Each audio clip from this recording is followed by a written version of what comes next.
So this is the point when you're thinking, well, come on, what about physical fighting? I want to know about physical fighting. Everybody wants to know about physical fighting. Everybody hates it, and everybody has different ideas about it and how it should be handled. Your idea about physical fighting is influenced by your experience with it as a child, or maybe with another family whose children were physically abusive or aggressive to one another. But our attitudes are based on our experience, also influenced by our position in our own family. Were we the victim? Were we the aggressor? And they were influenced by how our parents handled it. Did they get involved? Did they not get involved at all? Did they notice? Did you feel protected? There are lots of things to think about when it comes to physical fighting. The one thing that I know for sure is that it is a good idea to have some kind of a policy about physical fighting in your family. All children know that hitting isn't okay, that physical aggression is not okay. They all go to school. It's not okay in school, it's not okay. But then again, there they are at home. They're in their baby selves. They want what they want when they want it. They have trouble with impulse control, and they do something aggressive. It doesn't mean it's okay, but it's going to happen. So I think it is important that you have established some kind of a rule about fighting or about physical fighting or hurting one another. I do want to warn you of this important reality. If you say there is no hurting in this family, then you're very likely to have children who go, ow, oh, he hit me, ouch, ouch, when the big child really did nothing. Because remember that they're trying to get your attention, they're trying to win a battle. So you have to learn to be very discerning about what you jump in for and what you listen to when it comes to physical fighting. I personally had a rule with my children when they were growing up that I only got involved if there was blood. And I seriously mean that. Because when you have boys, and I'm sorry this sounds so gender specific, but it is a reality. Boys tend to be more physical than girls when they are boys together in a family. And there were days when I felt that I was living in a kennel with my puppies because my children, 2 boys and a girl, there was a lot of puppy fighting, kennel activity going on. And if I jumped in every time somebody hit somebody else or feigned hurt because he had been hit, I would have been involved all of the time. So I truly waited until there was blood before I got involved. And my kids did learn how to get along in the way they needed to learn how to get along. I'll add this, that children who are physically active with each other, boys in particular, are also displaying a form of intimacy. I know it sounds weird, but boys do that stuff. They noogie each other. Look at football players, how they smack each other on the tush. There's a lot of physical stuff that goes on with boys that you really don't see with girls. A story that I want to share happened when my kids were 25 and the boys hadn't seen each other for a long time. And seeing each other for the first time when we met in the hotel, the 2 boys fell onto the bed and began wrestling. And I looked at it and I thought, oh my God, nothing has changed. They're 25 years old and they are still fighting. But you know, I realized they weren't fighting. They were kissing. They were greeting. They were being intimate. Very often, children's physical fighting has an intimate aspect to it. Second of all, most families have a parent who wrestles with a child, who does tumbling or roughhousing with kids. Roughhousing is important. I'm never going to say not to do it. Children of both genders need to have that with one parent or the other. And let's face it, it's usually daddy who roughhouses with the child around bath time, whatever. But that roughhousing needs to have a beginning and an end. It needs to have a context. So if you are a family who does roughhousing, you need to make it very clear to your child that this is something that you do only with daddy. We don't pretend hit, we don't pretend box or wrestle or do whatever we're doing at any other time with anyone else, only with daddy. How do you handle physical fighting, really, when you hear it happening? Well, rule number 1, listen for what's going on, see if it's for real, see if it really does need an intervention or if it's just something that's being acted out. Usually when there's physical fighting, someone is going to come and tattle and you're going to hear about it. But once again, I remind you, make no judgment about who is the bad guy. because the physical fighting may be resulting from an absolute end of the line that one child or the other had, and the perpetrator is really the younger child or the older child who was so annoying, who didn't acquiesce, whatever was going on, he couldn't bear it and he hit. Because I remind you, most children know that hitting isn't okay. So the child comes to you and he's complaining about something that hurts, and he got hit and he hurt me and he hit me and he bit me and whatever happened. Do not say a word about the bad guy, the aggressor. Simply pay attention to the child who is hurt. Look at his boo-boo. Do you need ice? Oh my goodness, it looks like it's hurt. What can I do for you? Do you need a Band-Aid? Should I call 911? Should we call the doctor? Take care of that hurt, whatever it is. Do not say a word to the other child. We're going to talk about tattling in a minute, but what's important here is to take care of the hurt, to take care of the child who's feeling bad, and then you can offer him the possibility, you know, if you don't want to play with your brother, you don't have to. You can find something else to do, and then have that be that. Now, this isn't to say you're not going to talk to the child who's the perpetrator, who did the hitting or the aggressive act. Later, not so far away, but in a while when the children are not together, you can certainly take the child who was the aggressor aside and let him know that you know what happened and that it was absolutely not okay. And you can say that you expect him to not hurt his brother, that you are very clear about your feelings about physical hurting, and you do not want to see it again. You don't have to take away his iPod or his trip to Disneyland or his iPad or his computer privileges or whatever. Let him know you saw it and it wasn't okay. You know, one of the finest punishments for kids who are fighting physically is to separate them. Because the truth be known, your kids really want to be together. You separate them, that can be the worst punishment of all, because there's something they like about fighting and being together and rubbing it up together. So sometimes just saying, you know, you don't want to be with him, don't play with him. Pretty likely that your child's going to go back and play with the other child who's just bitten him, by the way. So you'll do a revisit with the aggressor, but not in front of the child who was the victim. I don't want him to see that his tattling has worked. On the other hand, he does need to feel protected by you. Now, if there's a case where one child is perpetually physically hurting another child, where it's more than the occasional hurt, where your child has poor impulse control, then we have a whole other issue to talk about. And it's likely you're going to need to have a visit with the child's teacher, with a child development specialist like me, with somebody to help you with a child who is aggressive. But this is not a sibling issue. This is an individual child issue. So let's move on.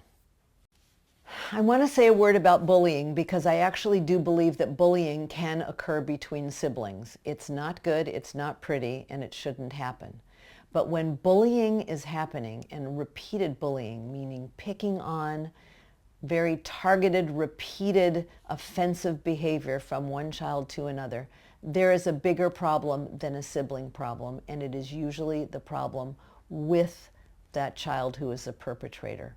When the behavior seems to be sadistic, when it seems to be something that has too much power and anger behind it, it's something that you need to take a closer look at. You may need to speak to your child's pediatrician or to speak to a mental health professional. But no child should feel that he is being bullied or feel unprotected by his parents. I have had clients come to me and say that they felt their parents just said to them, you need to work it out all the time. And that's not necessarily a good thing to say, you need to work it out. If it's a case of bullying, that child may not be able to work it out. He may not have the skills to work it out if it's a child, the bully child, who is having some serious problems. Now we need to talk about tattling, because tattling is a part of sibling relationships, isn't it? I don't even know if your kids know what tattling is. It seems like it's an old-fashioned sort of word, but you know what it is. And let me just say, call it whatever you want, all children do it. The more receptive you are to tattling, the more your children are going to do it. And the more they tattle, the less able they will become to solve their own problems. Because as we talked about before, parents should not be involved in children's fighting as much as possible. And when they come to you and tattle, They are expecting you to be involved, and they are trying to draw you into the middle of their issues, and they will not learn how to solve their problem themselves.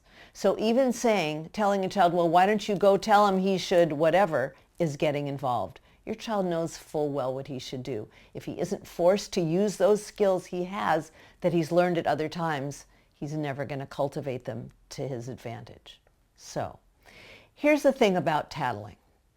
Most kids don't understand the difference between tattling and reporting. Reporting is when there is an emergency. Reporting is when you need to know something. When there is danger, when there's an emergency, when an adult needs to be involved, the child needs to report. That's reporting. If the baby has just taken a butcher knife and is chasing the cat, you need somebody to report to you. If the 3-year-old has just run out the front door and the 5-year-old comes to tell you, that's reporting. You need to know. Tattling is when a child comes and tells you something that you don't need to know. It's not something that involves you. It's only a child's way of hooking you in.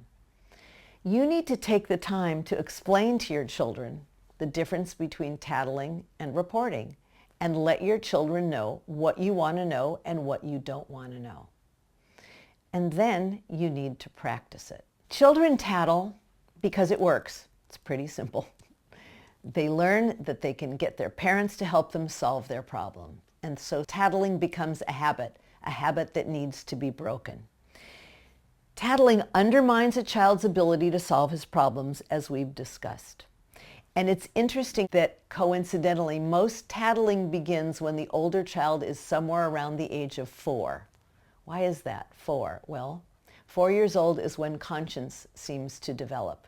Children know the rules, they know right from wrong, they know what's okay and what's not okay.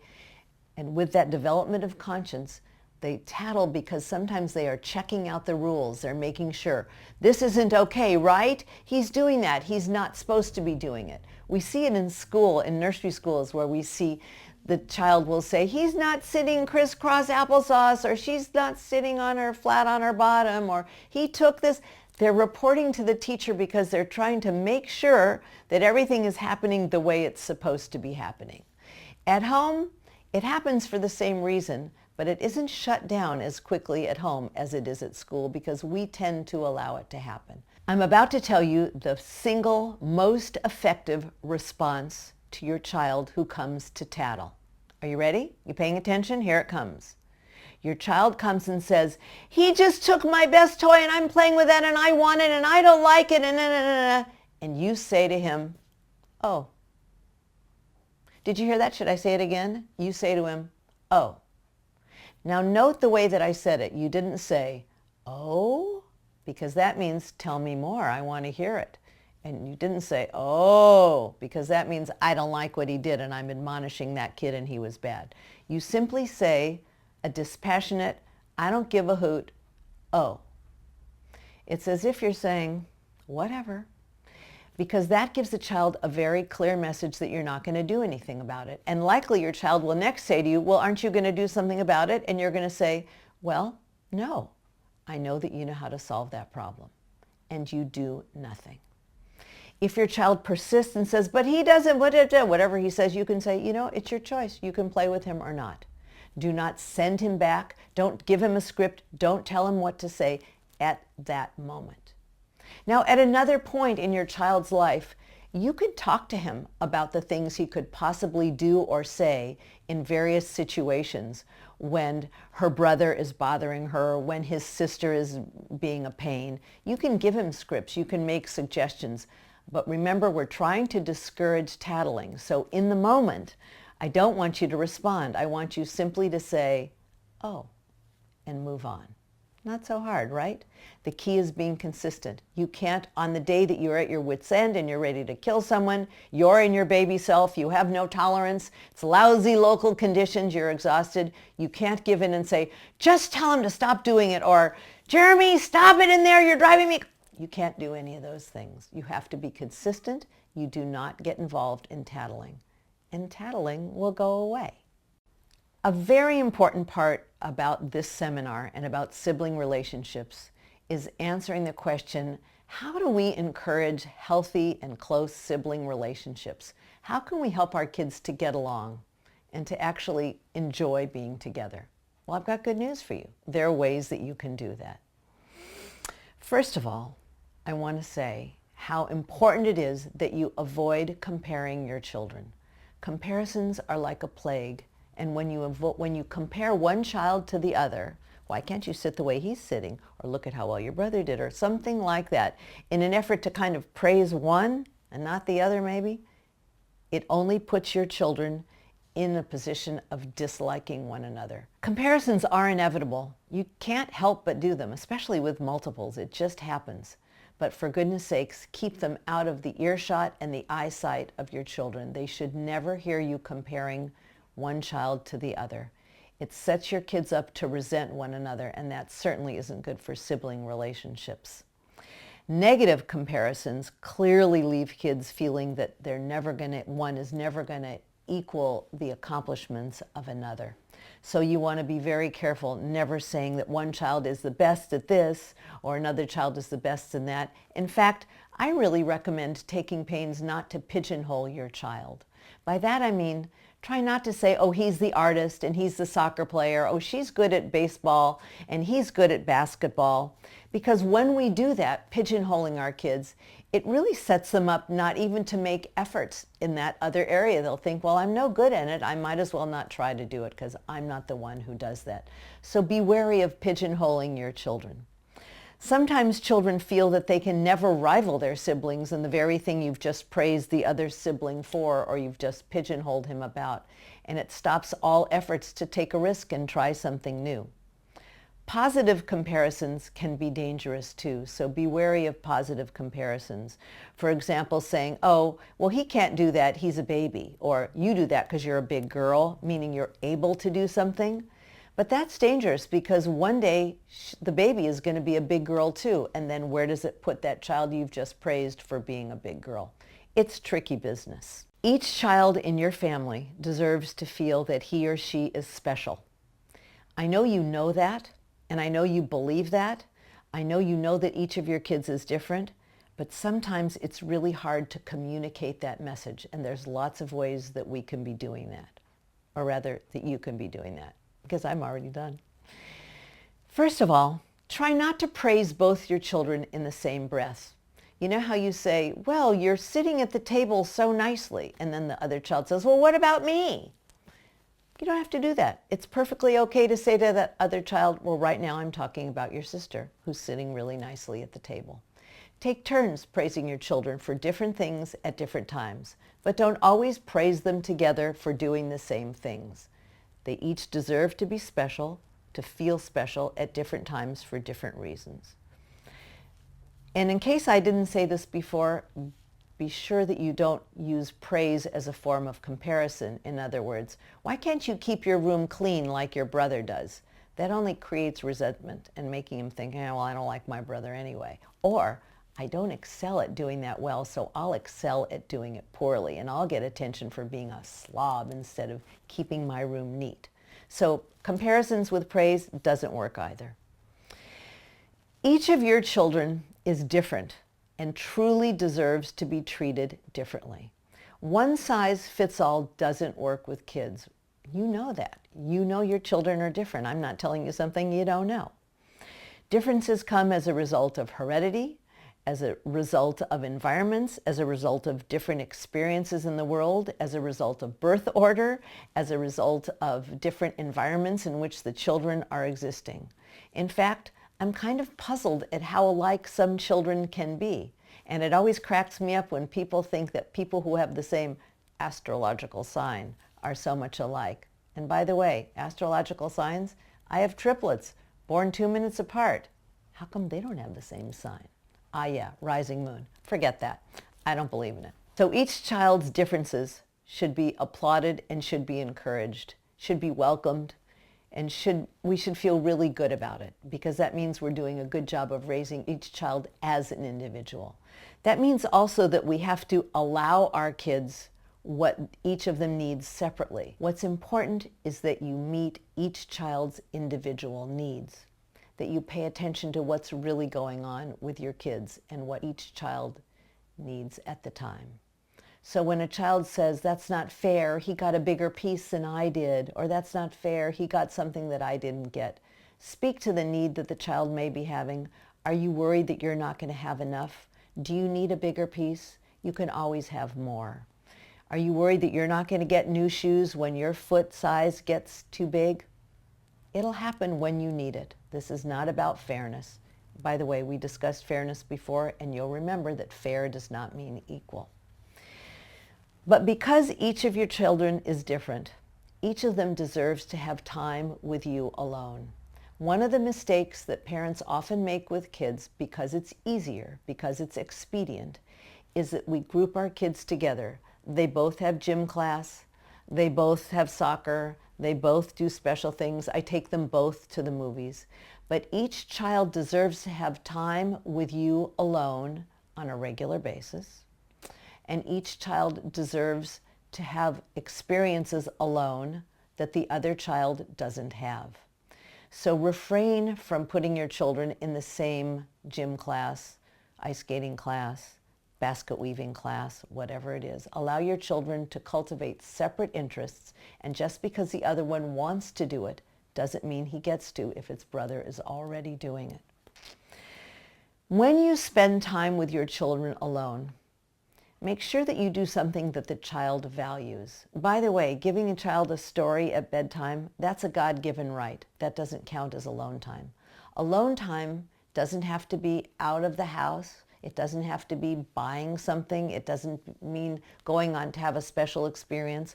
Alone time, special time, separate time can be 20 minutes spent alone with a child, looking at a magazine, reading a book together, not at story time, playing with Legos, just going into your child's room and saying, I haven't seen you all day. Just wanted to spend some time, and sitting and watching him. You will be amazed at the payback of spending alone special time with your child. He gets the message that he himself deserves your attention separate from anybody else. Provide time for each of your children to enjoy satisfying relationships separate from his sibling.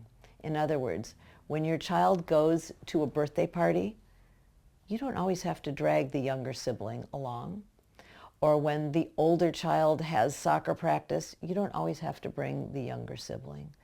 We have a habit of dragging that little kid along with us when we do our older kid, our first child things. Not only is it not fair to the younger child, but it's not fair to the older child. When does he get your attention, all your attention, without having a baby along with, or a 3-year-old along with? In addition to that, your children are entitled to have separate play dates, separate experiences, just with the child. Your child shouldn't be forced to always include the other child in his activities. Let me just talk about play dates for a second. I know it's really hard, and parents say, well, what do I do with the other child when my older one's having a play date? I'm not saying the other child shouldn't be involved a little, but I do believe that one child deserves to have the run of the playroom without his sibling in the way. So I suggest that you make sure those kinds of things happen, because that separateness will allow your children to get along better. And finally, to this end about separateness, give some thought to the reality that older children seldom get left home when you take the younger child out. Our firstborn pretty much think that they get to go out and that the younger ones have to stay home. But it's so important for the older child, as much as he's not going to like it, as much as he's going to complain, to stay home with a babysitter, with a grandparent, with daddy, with someone else, and take the younger one out. Because that child needs to learn that the younger one is worthy of your attention and your time alone too. Another one of the ways that we encourage positive sibling relationships, or discourage them, is when we insist on too much generosity from one child or the other. I don't happen to believe that siblings should have to share. I know that's going to make some of you crazy. They've got to learn to share. But the truth of the matter is that when children are forced to share, they become less generous about sharing. In other words, I think that children should be allowed to own their own things and not have to share them. So to that end, one of the things that I suggest is that you take a look at all of your possessions in your playroom that looks like a Toys R Us, no doubt, and you think about how many community toys you have and what of those toys really belongs to one child or the other. Most toys and things came into your house as a gift to one child or the other, but somehow it became a community toy. And one of the ways that we encourage children to share and we encourage them to feel good about their sibling is when we allow them to own things. Believe it or not, when my kids were little, almost everything in their playrooms that was not a community toy, Lego table, train table, dollhouse, stuff like that, Legos, had a red J, a blue B, or a green L on the back of it. And when they would begin to fight over it, I would flip it over and I would say, well, who does it belong to? And then it would be Lucas's toy, and I would say, well, ask Lucas if he wants to share it. Lucas, do you feel like sharing this? And he might say no, or he might say maybe. Whatever he would say, we would abide by. But often giving Lucas permission to own something, he would turn around and share it. It's important for children to have a sense of ownership about their things in order to feel good about letting it go. You know, being the firstborn, being the older child can be really lonely. I know you pay more attention to your older child than to your second or third or fourth. And that child really does get the lion's share of your attention. But the older child does sometimes have a rough end of it. We have expectations for that older child that we don't have for others. We say things like, you should know better, you're older, which, by the way, in case I haven't said it, is a terrible thing to say. It's lonely at the top, and it's just not fair to say, you're older, you should know better. Any more than I think it's okay to say to a child, oh, he's a baby, he doesn't know any better, just give it to him. That's forcing on more generosity than the child might want. But I think that it's important you make sure that your older child has some privileges and some rights and some responsibilities that the younger child doesn't have. For example, maybe the older child gets to go to bed 5 minutes later. Maybe he gets 2 books instead of 1. Maybe he gets to have a greater opportunity to do something. Maybe he gets an allowance and the younger one doesn't. Parents will often say to me, but how can I give it to this one if I don't give it to that one? The answer is, you can and you should. And the younger one protests and you say yes. And when you're 7 years old, you'll have an allowance too. But giving the older one privileges and responsibilities doesn't end up in that child going, nah, nah, nah, nah, nah. It ends up in the child actually feeling a little more generous towards the younger child. It will help in their sibling relationships. So it really is a good idea. This next one is tricky and it's hard on parents. But one of the ways that we help children to get along in a positive way is to allow them to not get along. I know that's really hard for you to think about because no parent likes to see her children be angry at one another. But allowing them to be angry also gives them permission to get along. Don't teach your children to lie by saying, say you're sorry, give your sister a hug, tell her you didn't mean it, because honestly, that's a lie. She's likely not sorry. She's probably really irritated at her sister, and you're teaching her that hugs are cheap and phony anyway, and you don't want to do that. Talk to your children when they're angry at one another about their feelings, validate them, let them know that it's sometimes really tough to have a little sister. By the way, don't do it in front of the little sister, but let them know, yeah, little sisters can be a real pain. I know you feel that way, and I know you're angry. I hope you won't be angry forever. Likewise, you can say it to the little one. Yeah, sometimes big sisters don't like to share. It feels really bad. Allow them to be angry. Allow them to not get along, because in so doing, you will actually allow them to get along. Share stories with your kids about your own childhood and your not getting alongness as well as your getting alongness. Let them know that when you were little, you used to be angry and fight and not get along. And now that you're grown up, you really do get along and you don't fight so much anymore.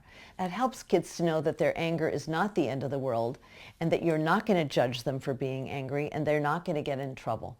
And it validates their true feelings, which is so important. As we talk about the last segment of this seminar, which is how do we encourage positive sibling relationships, I want to share a story that a client once shared with me about her two kids who didn't get along. They were ages 6 and 4, and they were fighting all the time, and she was always on top of them for fighting. And one day she was sitting at the bottom of her staircase, and she could hear the children above her giggling and laughing, and she knew that she had left her purse at the top of the stairs. And she realized what was happening, that the children were going through her purse and they had found her chewing gum, and she could hear the paper and the rumbling and the going on, and she knew they had taken her gum. And so she made a conscious decision not to say anything, because she realized that for once the boys were getting along. They weren't fighting. And as I said to her when she told me the story, partners in crime are partners after all. So we look for lots of ways and lots of times when our kids are getting along, and we point out to them how great it was that they have such a funny, funky relationship, whatever that may be, rather than constantly emphasizing their not getting alongness. So how do we encourage positive relationships? I think the first most important thing you can do with your sibling children is to make memories. Children who have fond, warm memories of things that they have done together will grow up with those fond, warm feelings. Remember the study that showed siblings who reported that their families were close also felt close and warmly towards their siblings. Well, it's the same thing. When we make memories, when we do things together as a family that siblings do together, they're going to have wonderful memories. So do things together. Have Thursday night movie night, Saturday night dinner in the yard, pillow fights, game nights. Do things that you do together on a regular basis that you only do with your family. Create rituals that you did with your family year after year. In my crazy family, we used to, every Christmas Eve, put on our pajamas and pile in the car and comb the city to see Christmas lights. It's something we did just with our family. I'm sure my kids would tell you they have fond memories of the wonderful things we did together as a family that drew them together. Have rituals of all kinds that you share only with yourselves, and that will encourage the positive relationships. Another thing that I suggest you do is when you go on vacation, go with your family only. I'm not talking necessarily about Hawaii. I'm talking about little vacations where you go somewhere for the day, when you do little day trips, side trips, field trips. Do them just with your family, because interestingly enough, there's no fighting in Disneyland. Siblings seem to get along when they're doing stuff together. And when there's no one else to play with, it's amazing how well your siblings will get along. They find a way to enjoy one another, even when they don't. If possible, with your older child, involve him in the care of the younger child in a positive way and let him know how much you appreciate the way he's able to help you take care of the younger sibling. In a position where he's not getting paid or it's not a responsibility that's being forced upon him. When he feels good about his caretaking, it's liable to build a good feeling about a sibling rather than a rivalrous feeling. But be careful to avoid overloading your older sibling with responsibilities for the younger one. Finally, make sure that you model good relationships with your own siblings and talk about your relationship with your sibling. Saying things like, I'm so glad I have a sister, or I just talked to Aunt Susie, she's the greatest. I'm so glad that she's my sister, or I just love Uncle Ted. He was a great brother and I'm so glad I have him. Let your children hear your gratitude for having a sibling. Let them look forward to their getting along. Let them know that it's a privilege to have a sibling, because there are days when they sure don't feel that way, I can assure you, and they will do well to be reminded of that when they see you living it. So, in conclusion, allowing your sibling children to lead separate lives, to be separate, to fight, to be enemies, give them permission to be individuals, all of those things will encourage your children to be closer, to be a family of warmth, as we discussed. And remember when it comes to sibling fighting and sibling getting along, it's not about your being involved. It's about your butting out. It's the best advice I can give you.